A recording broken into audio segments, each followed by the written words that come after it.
And today with a message of hope, restoration, and the incredible power of divine intervention. The title of my speech may be simple: God is restoring every lost opportunity in your life.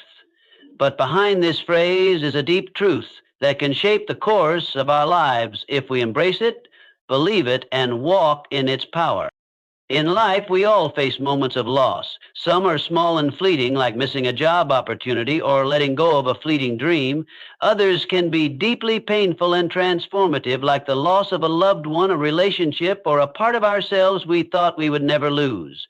We all have moments when we feel like time has passed us by, when we have missed the mark, or when we wonder whether we'll ever have another chance at success or happiness. But I am here to tell you today without any shadow of doubt that God is in the business of restoration. He is not just a God who allows us to go through seasons of loss and struggle.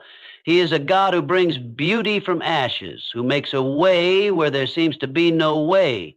He specializes in turning the most painful situations into platforms for His glory.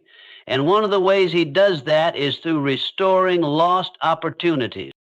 To understand this more clearly, we must first grasp the idea of opportunity itself. What does it mean to have an opportunity? Opportunity is, in its most basic form, a moment in time when we can seize something of value. It's the time when paths cross, when our skills meet the right circumstances, and when doors swing open that allow us to step into something new, something better, something that can change the course of our lives. But what happens when we miss an opportunity? It's easy to think that once a door is closed, it's closed forever. We might feel discouraged, defeated, or even trapped in the limitations of our own mistakes or circumstances. Maybe we missed a business deal, a relationship opportunity, or a chance for personal growth. Maybe we were too late, too slow, too uncertain, or too afraid to take the risk. The sting of a missed opportunity is real. It can feel like a weight on your shoulders, and at times, it might make you wonder if you'll ever be able to recover from it. But I want to remind you today that God does not operate in the same way that we do. While we may view missed opportunities as final, God views them as chances for divine intervention. You see, God is not bound by time, and He is not bound by our mistakes. He is the God who restores, who redeems, and who makes all things new. Where we see a closed door, He sees a window of grace. Where we see failure, He sees the seeds for success. Where we see despair, He sees hope. There is a powerful story in the Bible that illustrates this divine restoration perfectly. It is the story of Joseph. Joseph was a man who, by all human standards, experienced one lost opportunity after another. He was betrayed by his brothers, sold into slavery, falsely accused, and thrown into prison. Joseph could have easily seen all these events as the end of his story. He could have given up on his dreams, become bitter, or resigned himself to a life of mediocrity. But he didn't.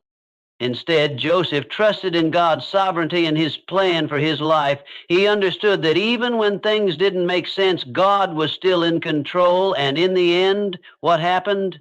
God restored every lost opportunity that Joseph had endured. Joseph went from the pit of despair to the palace of power. The same brothers who had betrayed him came to him seeking help during a time of famine, and Joseph, in his mercy and wisdom, was able to provide for them and for the nation of Egypt. Joseph's story reminds us that what we might see as lost, God can still use for His purposes. What we might think is a setback, God can turn into a setup for something greater. Even when we make mistakes or face rejection, we can trust that God has not abandoned us. If we remain faithful, keep our hearts open to His leading, and allow Him to work in our lives, He will restore every lost opportunity in His perfect timing. It's important to understand that restoration doesn't always look like we expect it to. We often think that when God restores an opportunity, He will simply bring back the exact thing we lost. But God's restoration is often far greater than we can imagine. He doesn't just restore the opportunity, He refines us in the process. He prepares us for something better, something more in line with His divine purpose for our lives. This is where many of us get frustrated. We want restoration on our terms. We want things to go back to the way they were. But God knows that if He restored everything the way we wanted, it might not lead to the future He has planned for us. Sometimes restoration requires growth. It requires us to go through a process of healing, learning, and becoming stronger. This process can be painful, but it is always purposeful. Consider the story of Ruth, another woman in the Bible, who experienced the restoration of lost opportunities. Ruth was a widow who had lost her husband and moved to a foreign land with her mother-in-law. She could have been consumed by bitterness or hopelessness, but instead she chose to work hard, trust in God, and follow His leading. As a result, God restored her in the most beautiful way. Not only did she meet Boaz, a man who had become her husband, but she also became part of the lineage of Jesus Christ. The restoration of her lost opportunities brought forth a legacy of redemption and hope for generations to come. In both Joseph's and Ruth's stories, we see that restoration doesn't always come immediately. It takes time. It requires patience. But God's timing is always perfect. We may not understand why certain doors close or why certain opportunities seem to slip away, but we can trust that God is working behind the scenes to restore and even redeem the things we've lost. But let's get practical for a moment.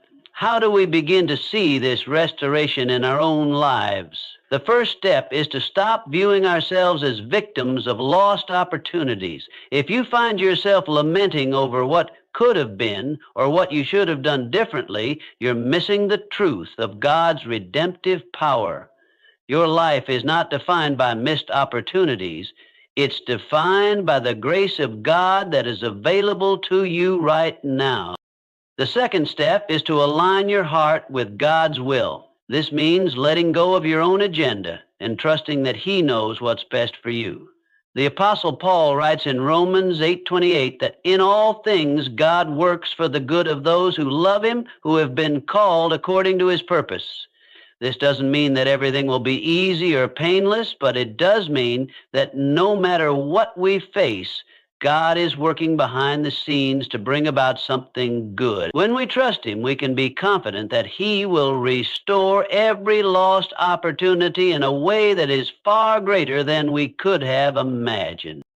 The third step is to remain faithful even in the face of disappointment. Restoration often comes through persistence. It comes when we continue to move forward even when we can't see the full picture.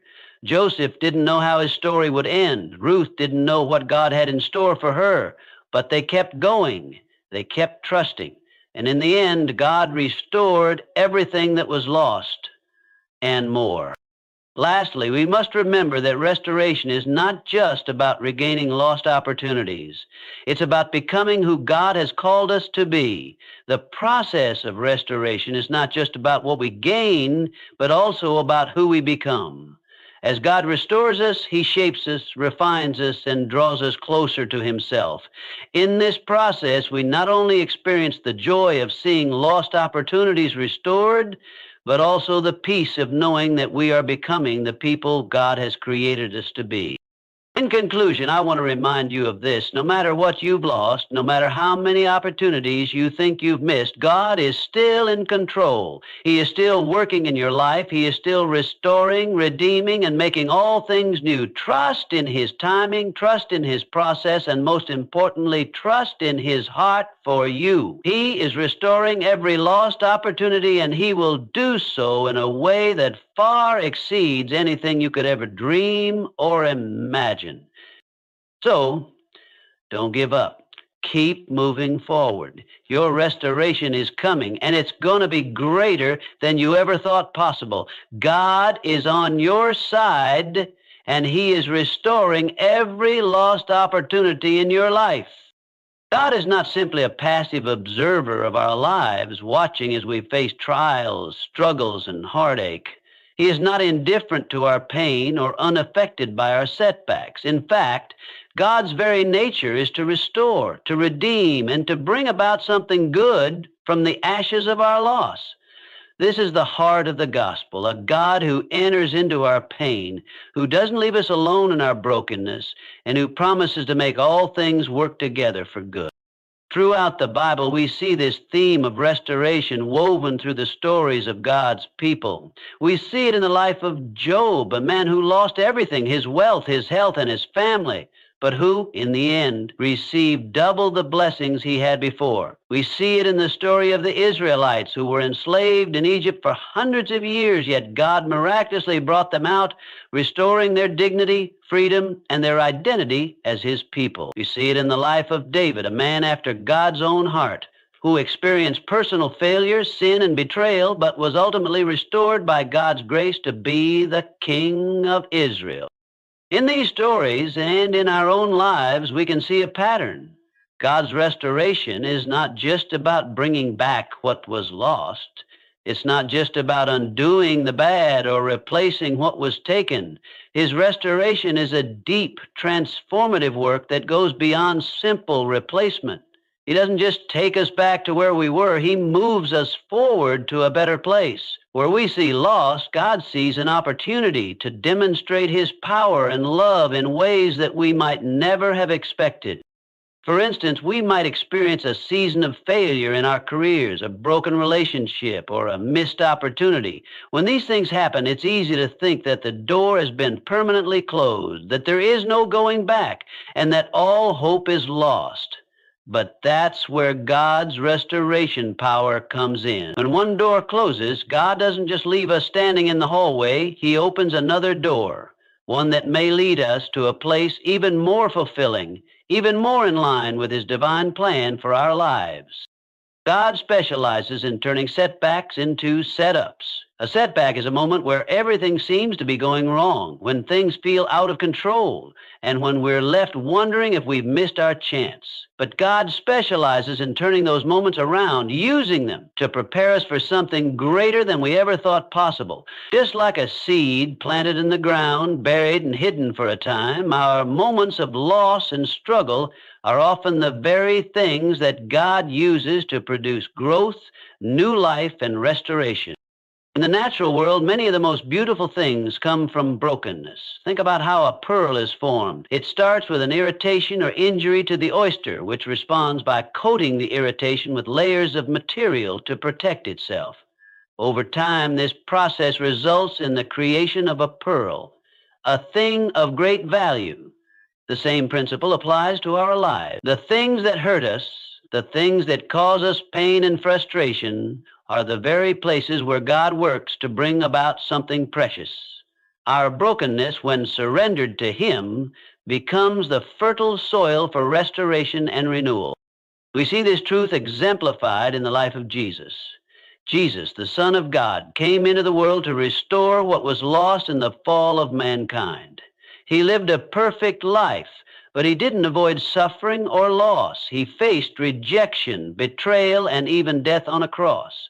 But through that suffering, he brought about the ultimate restoration, the restoration of humanity's relationship with God. Jesus' death was not the end of the story. It was the beginning of a new chapter, one that offered forgiveness, healing, and new life to all who would believe in him. When we understand that God specializes in restoration, it changes the way we approach life's difficulties. Instead of seeing our struggles as signs that we've been abandoned or that we've missed our chance, we begin to see them as opportunities for God's redemptive work. Our trials and failures no longer define us. They become the places where God does his best work. Consider the words of the prophet Joel, who spoke to a nation that had experienced devastation. I will restore to you the years that the locust has eaten, Joel 2:25. In this passage, God promises to restore the lost years, the wasted years, and the seasons of devastation. He doesn't just promise to return things to normal. He promises to bring something even better, something greater, something more fruitful. This is the kind of restoration God offers, a restoration that brings about abundance and blessing. But in order to experience this restoration, we must trust in God's ability to work in the midst of our circumstances. We must allow ourselves to believe that He is capable of turning our losses into something far better than we ever imagined. This doesn't mean we will never face difficulty again. It doesn't mean that we won't experience more loss or struggle, but it does mean that no matter what happens, we can rest in the assurance that God's restorative power is greater than any loss we may experience. We must also recognize that God's restoration process is not always immediate. Just like the process of growing a plant or building a house, restoration takes time. There may be seasons where we don't see any visible change, where the pain of the loss still feels fresh. But in those moments, God is working behind the scenes, preparing us for what's to come. His restoration may come in ways we didn't expect, and it may take longer than we thought, but we can trust that He is always working to bring about good in our lives. The restoration that God offers is not just a return to what was lost. It is an invitation to experience something deeper, something more profound, and something more glorious. He is not a God who merely fixes what's broken. He is a God who transforms our lives, who makes all things new, and who uses our pain to shape us into the people He has always intended for us to be. So, when you face loss or setback, don't lose heart. God is not finished with you yet. He specializes in taking what is broken and making it whole. He specializes in turning loss into gain, and He will restore every lost opportunity in ways that will amaze you. God is the master of restoration, and He is always working to bring about something greater in your life.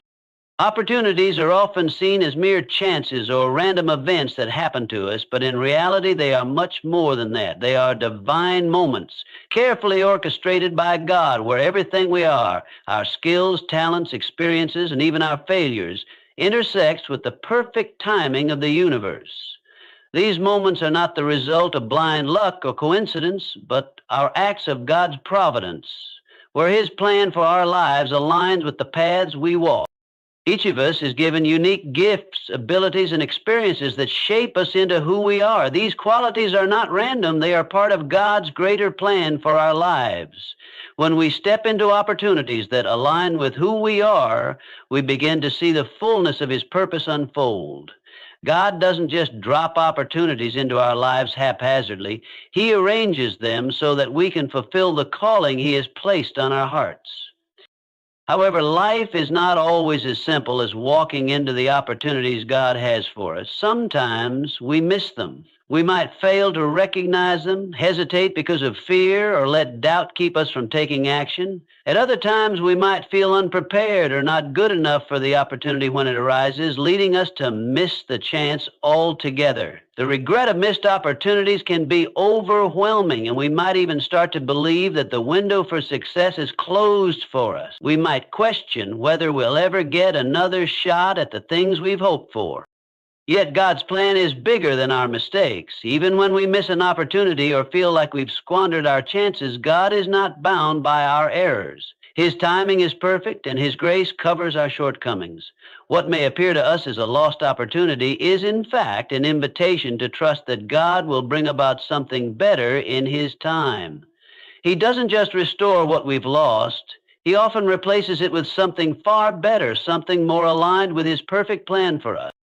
Think of the story of Moses.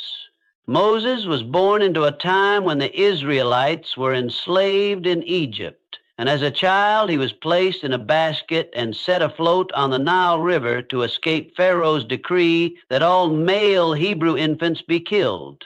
Moses grew up as an adopted son in Pharaoh's house, but after a series of events, he fled to the desert after killing an Egyptian. In this moment, Moses might have thought his opportunity for greatness was over. He was hiding in the wilderness, a man on the run, far from the people he was supposed to lead. But God had a divine appointment waiting for him in the desert. The burning bush was not just an accident or a random event. It was a moment of divine timing. God met Moses exactly where he was and gave him a new opportunity to fulfill his purpose. What Moses had thought was a wasted time, a time of exile and isolation, was actually a period of preparation for the greatest calling of his life, to lead the Israelites out of Egypt and into freedom. What seemed like a missed opportunity was in reality God's divine plan unfolding in perfect timing.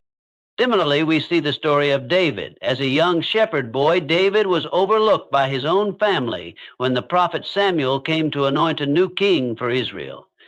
David wasn't even invited to the feast. His father thought he wasn't important enough to be considered, but God had a different plan.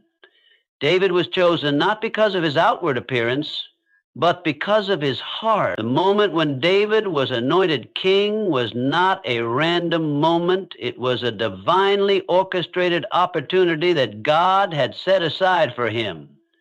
David's life didn't immediately take the course he expected, but through many trials, he ultimately became the king of Israel, a man after God's own heart. Just like Moses and David, we too can sometimes miss opportunities because we don't recognize them, we're afraid to step out, or we think we are unqualified. But the beauty of God's divine timing is that even when we miss an opportunity, He is not finished with us. He can bring us to the right moment at the right time. What might feel like a setback or a disappointment can often be the setup for something greater that God has planned. Sometimes the delay in an opportunity can actually be a blessing. When things don't happen according to our timeline, it doesn't mean that the opportunity has passed us by. It might mean that God is preparing us for what is to come. There is a process in divine timing, a waiting period where God molds us and refines us so that we are ready when the opportunity does arrive.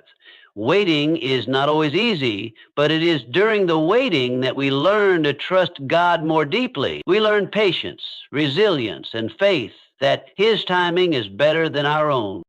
In many ways, the delays we face are actually part of God's preparation process. He is allowing us to grow and mature in the areas that we need in order to fully embrace the opportunity when it comes. We are being positioned for success even when we can't see it in the moment. Our job is to remain faithful, to continue moving forward even when we don't understand why things aren't happening as quickly as we'd like. God's opportunities don't just come when we feel ready. In fact, they often come when we least expect them. It is in those moments that our trust in God is tested. Will we take that leap of faith even if we don't feel fully equipped? Will we trust that God has a purpose even when the path ahead is unclear? Take the example of Esther. A young Jewish woman, Esther was thrust into the position of queen, and when the time came to speak up for her people, she had to make a decision. She could have stayed silent, but God's timing was in place. She had been placed in the palace for such a time as this. Her position and her influence were part of God's divine plan to save her people. What seemed like a coincidence, Esther becoming queen, was actually a divine opportunity orchestrated by God. She stepped into it even though it required great courage and sacrifice. And through her obedience, she played a key role in saving an entire nation. In the same way, we are all called to step into the opportunities that God places before us, even when they don't come at the perfect time by our standards. God's timing is always perfect. His opportunities come not when we feel ready, but when He has prepared us to fulfill the purpose He has designed for us. In conclusion, the opportunities we encounter are not random or coincidental. They are part of God's perfect timing, and they are designed to align with His greater plan for our lives. Even if we miss an opportunity or feel unprepared, God can redeem those moments and give us better opportunities in His perfect timing. We may not always recognize divine moments when they come, but if we trust God and remain faithful, we will step into the moments He has prepared for us. Trusting in God's sovereignty is one of the most profound and transformative aspects of faith. It's easy to trust God when everything is going according to plan, when the road ahead is smooth and the path clear. But the true test of trust comes when life takes unexpected turns, when we find ourselves in situations that seem unfair, unjust, or downright hopeless. In these moments, we must choose to believe that God is in control, even when it feels like everything is falling apart. Joseph's story in the Bible is a powerful testament to the importance of trusting in God's sovereignty, especially during times of suffering and uncertainty. Joseph's life offers a remarkable example of how God can work through difficult and painful circumstances to bring about his greater purpose. As a young boy, Joseph was favored by his father Jacob, and this favoritism caused jealousy and bitterness in his brothers.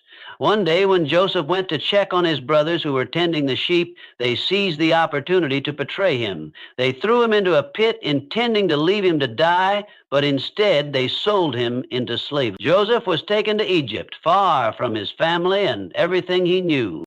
At first glance, this appears to be a complete disaster. Joseph's life seemed to be ruined. He was betrayed by his brothers, torn away from his home, and sold into slavery. If anyone had reason to doubt God's goodness and question his sovereignty, it was Joseph. But throughout this series of painful events, Joseph maintained his trust in God. Despite his circumstances, he chose to believe that God was still in control, even when his life seemed to be spiraling out of his hands. Joseph's journey continued with more heartache. He served in the household of Potiphar, an officer of Pharaoh, where he gained favor and became an important servant. However, he was falsely accused of a crime he did not commit by Potiphar's wife and was thrown into prison. Once again, Joseph's life seemed to be filled with setbacks, and each new chapter appeared to be another opportunity lost. But Joseph did not lose hope or abandon his faith. He continued to trust that God had a purpose for his life, even in the most unjust and trying of circumstances. While Joseph was in prison, he encountered two officials from Pharaoh's court, a cupbearer and a baker, who had fallen out of favor with the king. Joseph interpreted their dreams and in turn asked them to remember him when they were restored to their positions.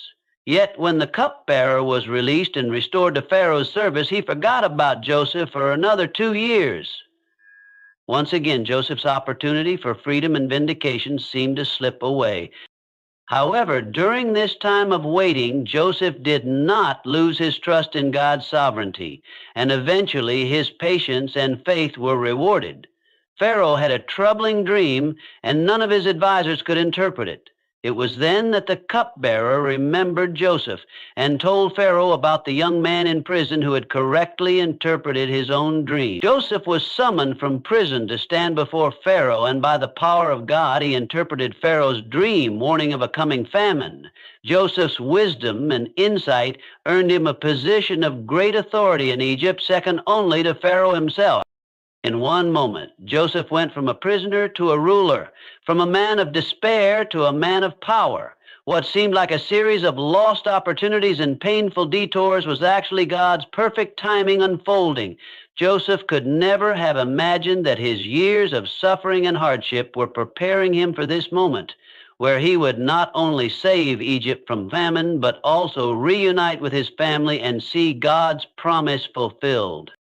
Joseph's story teaches us a vital lesson about trusting in God's sovereignty. Even when we don't understand why things are happening the way they are, we must believe that God has a purpose. He is not caught off guard by our circumstances. Even in the most difficult times, He is working behind the scenes, orchestrating events and aligning circumstances to bring about His plan for our lives. We may not see the full picture, but God does. It is weaving a story that is far greater than we can imagine. And every chapter, no matter how painful, is part of His divine narrative.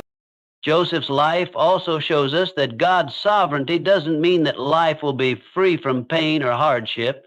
In fact, God often uses seasons of struggle to shape us, refine our character, and prepare us for greater things.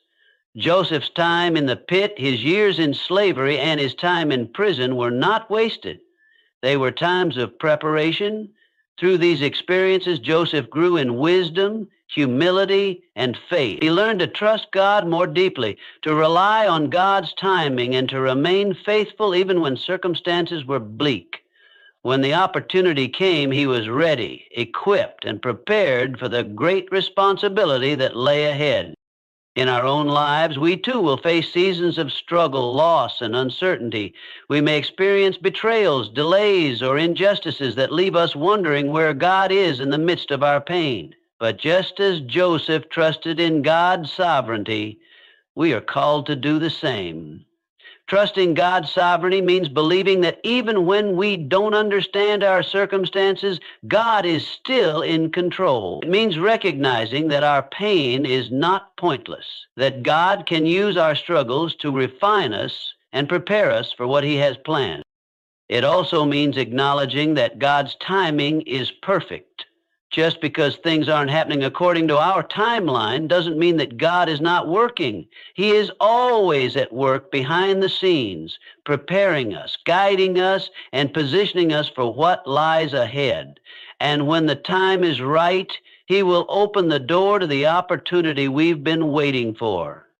Joseph's life is a powerful reminder that God's sovereignty doesn't always look the way we expect. His ways are higher than our ways, and His plans are greater than our plans. But when we trust Him, even in the most difficult seasons, we can rest in the assurance that He is working everything out for our good and His glory. What may seem like lost opportunities are actually the stepping stones to a greater purpose that God is preparing us for. We may not see it now, but in time we will look back and see how God used every trial, every setback, and every moment of suffering to bring us to a place of greater blessing, purpose, and fulfillment. So when life doesn't make sense, when opportunities seem to slip away, and when you feel overwhelmed by your circumstances, remember Joseph. Remember that God's sovereignty is not dependent on what we can see or understand. It's rooted in the truth that He is always in control, always working for our good, and always preparing us for something greater. Trust His timing, trust His process, and trust that He is with you every step of the way. Restoration is a concept that many of us can relate to, especially when we experience the pain of loss. Whether it's the loss of a relationship, a job, a dream, or a season of life we thought would last forever, the natural human response is to want to return to the way things were before the loss occurred. We long for things to go back to the way they were, to reclaim what has been taken from us, or to undo the mistakes and missteps that led to our current state. We believe that restoration means getting exactly what was lost, as if the past can be perfectly replicated. However, God's restoration doesn't always follow our expectations. Often it's much greater, more profound, and more aligned with His ultimate plan for our lives. One of the most beautiful examples of this truth is the story of Ruth in the Bible. Ruth was a woman who, like many of us, experienced devastating loss. She lost her husband, the person she had hoped to build her life with. To make matters worse, Ruth's mother-in-law, Naomi, also faced the death of her husband and both of her sons, leaving her in a vulnerable position. Naomi decided to return to her homeland, and Ruth, though given the opportunity to stay in her own land, chose to follow Naomi, pledging her loyalty and faithfulness. It was an act of love and obedience, but also one of profound loss. Ruth left behind her family, her culture, and the life she had known to embark on a new journey, unsure of what awaited her. From a human perspective, Ruth's life looked bleak. She was a widow, an outsider in a foreign land with very little to offer. It's easy to see why she might have felt like her life was over, that her opportunities were gone, and that the restoration she might have hoped for was out of reach. But God, as He often does, had a plan for Ruth that was far greater than what she could have imagined. Through her obedience, faith, and willingness to step into the unknown, God worked a divine restoration that exceeded her expectations. Rather than returning to a life that resembled what she had lost, Ruth's obedience led her to a future that was far better than she could have ever envisioned. She met Boaz, a wealthy landowner who, through God's providence, was kind to her and provided for her needs. Eventually, Ruth and Boaz married, and they became the great-grandparents of King David, one of the most significant figures in Jewish history. Ruth's lineage became the lineage of Jesus Christ, the Savior of the world. What began as a story of loss and sorrow became a story of legacy, hope, and divine redemption. Ruth's restoration did not look anything like what she had lost. She did not get her first husband back. She did not return to the life she knew. Instead, she received something far greater, a new purpose, a new family, and a legacy that would impact generations to come. God's restoration is often like that. It doesn't simply return us to where we were before. It moves us forward into a new, often more fulfilling chapter of our lives. This is the essence of God's restoration. It is not just about regaining what was lost, but about embracing a new season that is richer, fuller, and more in line with His divine plan. Similarly, in our own lives, we may face seasons where we are deeply disappointed by the losses we've experienced. We might have hoped for a relationship that never came to fruition, a dream that was never realized, or a career that didn't take off. We may long for things to return to how they once were, and in that longing, we can miss the greater work that God is doing. His restoration often involves leading us into new opportunities, new relationships, and new callings that are far better than anything we could have imagined for ourselves. Consider the example of someone who has experienced a career setback. Perhaps they were passed over for a promotion they had been working towards for years, or their job was eliminated due to unforeseen circumstances. It's easy to assume that restoration means getting back to the position they once held, or even receiving that promotion in the future. However, God's restoration might not come in that form. It might look like a new job that aligns more closely with their true passions, or an unexpected opportunity to start their own business. It may not look like what they expected, but it will be more purposeful and fulfilling because it's in alignment with God's plan. Similarly, for those who have faced the loss of a relationship, whether through a breakup, divorce, or the death of a loved one, restoration may not mean simply finding another relationship that mirrors the one they lost. It may involve discovering a deeper sense of self, healing, and wholeness. It could mean becoming more engaged in other meaningful relationships, whether with family, friends, or a community, and finding fulfillment in ways that they hadn't previously imagined. God's restoration is not just about replacing the past, but about offering a new way forward that brings joy, purpose, and healing. The key to experiencing God's restoration is faith and trust. We must believe that God's plans for our lives are greater than our own.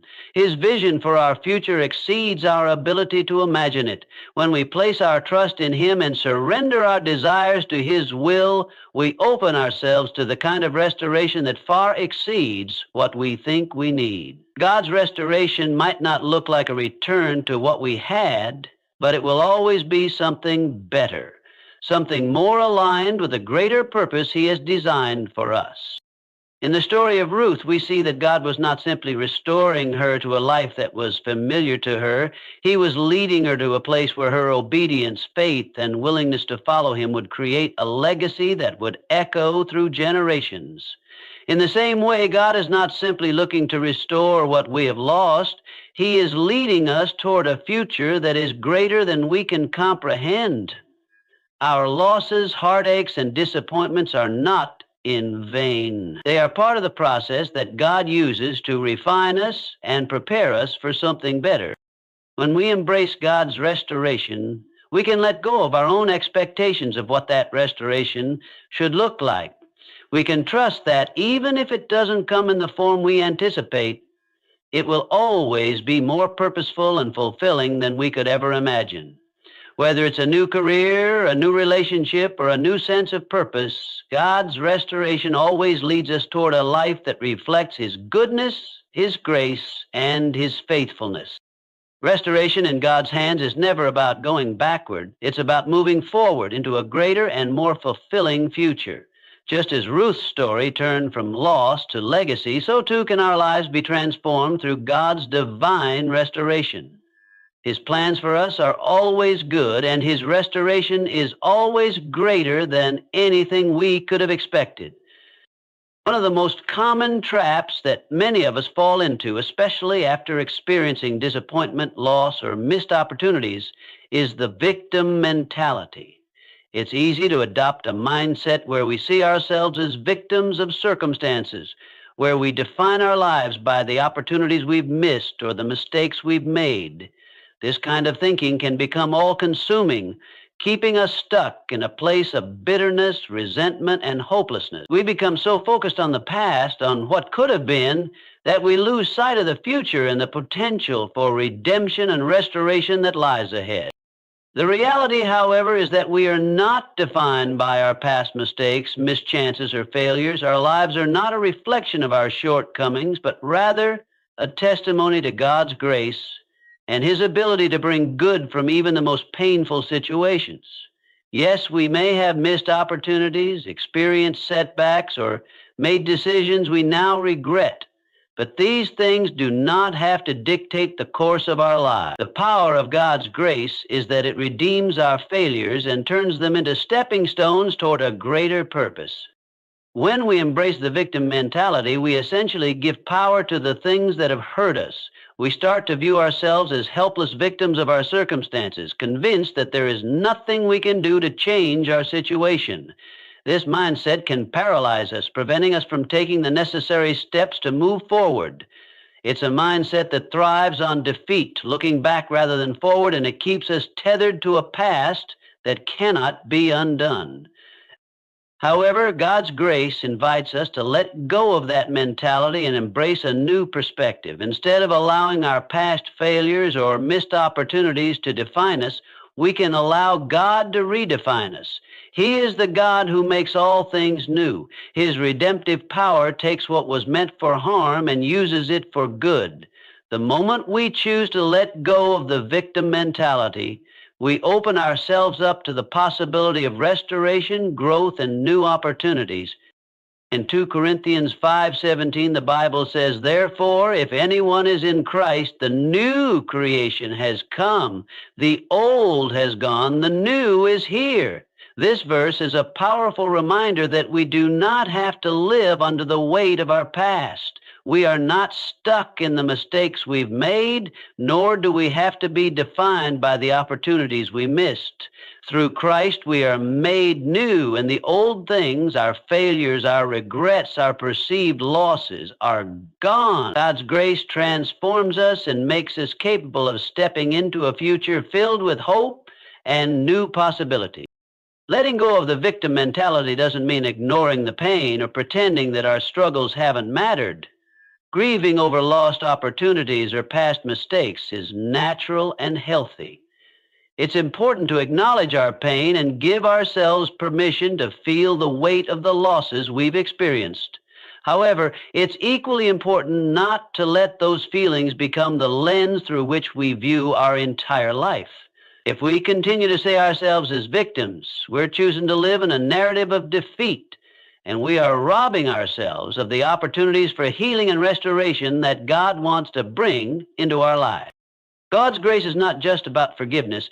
It's about transformation. It's about taking the broken pieces of our lives, whether they be from poor decisions, failed relationships, or lost opportunities, and allowing God to put them back together in a way that brings about something beautiful. His grace doesn't just cover our past mistakes, it empowers us to move forward into a future that is brighter and more purposeful than we could have ever imagined. The story of the Apostle Paul provides a profound example of this truth. Before becoming one of the most influential leaders in the early church, Paul, then known as Saul, was a persecutor of Christians. He was responsible for imprisoning and even overseeing the deaths of believers in Jesus. If anyone had reason to see themselves as a victim of their past mistakes, it was Paul. He had caused immense harm, and his actions had led to the suffering of many innocent people. Yet when Paul encountered Jesus on the road to Damascus, his life was radically transformed. God didn't see him as a victim of his past. Instead, God saw the potential for redemption and restoration. Paul became one of the most passionate advocates for Christ, spreading the gospel across the world and writing many of the letters that are now part of the New Testament. Paul didn't let his past define him. He didn't live in a place of guilt and shame for the mistakes he had made. Instead, he embraced the grace of God and allowed it to propel him into a new life of purpose.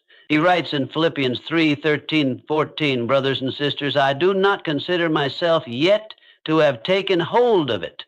But one thing I do, forgetting what is behind and straining toward what is ahead, I press on toward the goal to win the prize for which God has called me heavenward in Christ Jesus.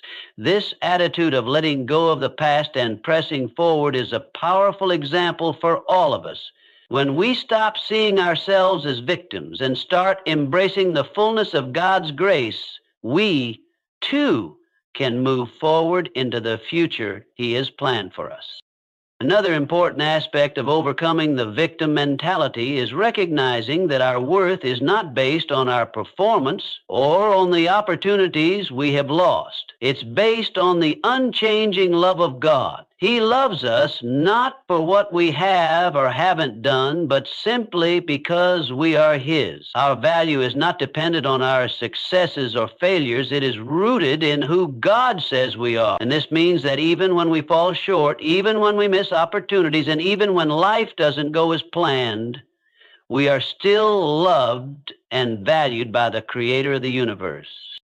One of the greatest lies the victim mentality feeds us is the idea that we are not enough, that we will never be able to overcome our past or achieve what we've lost. But God's truth tells us the opposite. He says that we are enough because we are made in His image and are redeemed by His grace. Through His power, we can move past our mistakes, our missed chances, and our disappointments to walk in the fullness of His purpose for our lives. Letting go of the victim mentality is a choice. It's a choice to stop living in the past and start living in the freedom that comes from God's grace. It's a choice to stop defining ourselves by our losses and start seeing ourselves as recipients of God's redemptive love. When we choose to embrace this perspective, we not only find healing and hope, but we also open ourselves to new opportunities and greater purpose than we ever thought possible. Restoration is often a process, a journey, rather than an instant fix. When we experience loss or setbacks, it's natural to want things to be restored quickly, to want our dreams and opportunities back without delay.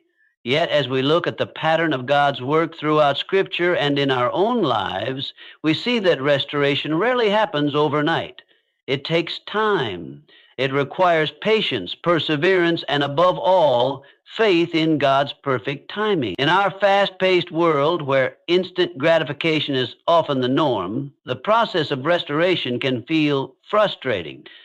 However, the journey of restoration is not only about the end result, it's about the transformation that happens within us along the way.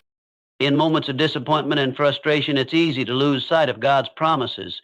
When things don't seem to be changing, or when we don't see any sign of the restoration we've been hoping for, it can be tempting to give up, to question God's plan, or to take matters into our own hands. But as we navigate these times, it's important to remember that God's timing is different from ours. His ways are higher than our ways, and His understanding far exceeds our own. Restoration in God's hands is never rushed. It is always purposeful, carefully orchestrated to align with His greater plan for our lives. Consider the example of Abraham, one of the most significant figures in Scripture. God promised Abraham that he would become the father of many nations, yet for years he had no children. He and his wife Sarah were well past childbearing age, and it seemed impossible that God's promise would be fulfilled. But Abraham didn't receive the fulfillment of this promise immediately. In fact, it took years, decades even, before God's promise was realized. Abraham and Sarah had to wait, trust, and exercise patience. And even then, when Sarah finally became pregnant with Isaac, their son, the promise was not only fulfilled, but exceeded beyond their expectations. Isaac was the beginning of a great nation as God had promised. The waiting period was not just about the child itself, it was about developing Abraham's faith, teaching him to trust God's timing, and preparing him to receive the blessings that would follow. Through the years of waiting, Abraham was transformed from a man who initially struggled to trust God into a father of faith whose story continues to inspire generations. This story serves as a powerful reminder that restoration takes time, but it also requires faith. While we wait, God is working in us, refining our hearts and preparing us for what lies ahead. Waiting does not mean God is inactive. Rather, it means He is setting the stage for something greater than we can see. Our faith is tested and strengthened in the waiting, and this process of transformation often proves to be just as important as the restoration itself. In our own lives, restoration may not come in the form we expect or on the timeline we desire. Perhaps we've experienced the loss of a job, the end of a relationship, or the disappointment of a dream that never came to fruition. In these moments, it's easy to feel stuck, as though nothing is changing. However, we must remember that God is never in a hurry, and His timing is always perfect. When we remain faithful during the process, we position ourselves to receive restoration that is not just about external circumstances, but also about the internal transformation that God desires for us. In the book of Habakkuk, the prophet wrestles with the apparent delay of God's intervention in the world. The people of Judah were suffering under oppression and injustice, and Habakkuk cried out to God, asking why He was allowing such evil to continue. In response, God spoke to him, saying, "For the revelation awaits an appointed time. It speaks of the end and will not prove false. Though it linger, wait for it. It will certainly come and will not delay." Habakkuk 2:3. This verse reminds us that though restoration may seem delayed in our eyes, it is always coming according to God's perfect plan. We are called to wait, to trust, and to believe that God will act in the right time. Patience is an essential part of the restoration process. It's easy to lose hope when things don't change as quickly as we hope, but patience teaches us to trust in God's sovereignty. Patience also builds endurance. The trials and setbacks we face are not wasted. They are shaping us, growing our character, and building our trust in God. In James 1:3-4, we are told, "Because you know that the testing of your faith produces perseverance. Let perseverance finish its work so that you may be mature and complete, not lacking anything." Our faith is developed through waiting. As we wait on God's timing, we become more mature, more complete, and more able to handle the restoration and blessings He will bring into our lives. During the waiting process, it's important to remain faithful. Faith is not just about believing that God will restore what we've lost. It's about continuing to trust Him even when the restoration seems delayed. It's about choosing to worship Him, serve Him, and obey Him even in the midst of disappointment. When we continue to move forward in faith, we demonstrate to God that we trust His plan for us and that we are willing to remain faithful, no matter how long it takes. This kind of faith honors God and positions us to receive His blessings when the time is right. The journey of restoration also teaches us that God's plan for our lives is often bigger than what we initially thought. We may have had our own idea of what restoration would look like, but as we trust in God's timing, we begin to see that His plan is far more expansive than anything we could have imagined. Just as Joseph's journey in the Bible seemed to be full of setbacks and delays, but ultimately led to him saving an entire nation, we can trust that the waiting period is part of God's grand design. Our circumstances may not make sense in the moment, but when we trust in His timing, we can rest assured that God will bring about restoration that surpasses our expectations. Through this journey of waiting, we are not only restored in terms of the opportunities we've lost, but we are also transformed into the people God has destined us to be. The waiting period refines us, strengthens our faith, and prepares us to steward the blessings God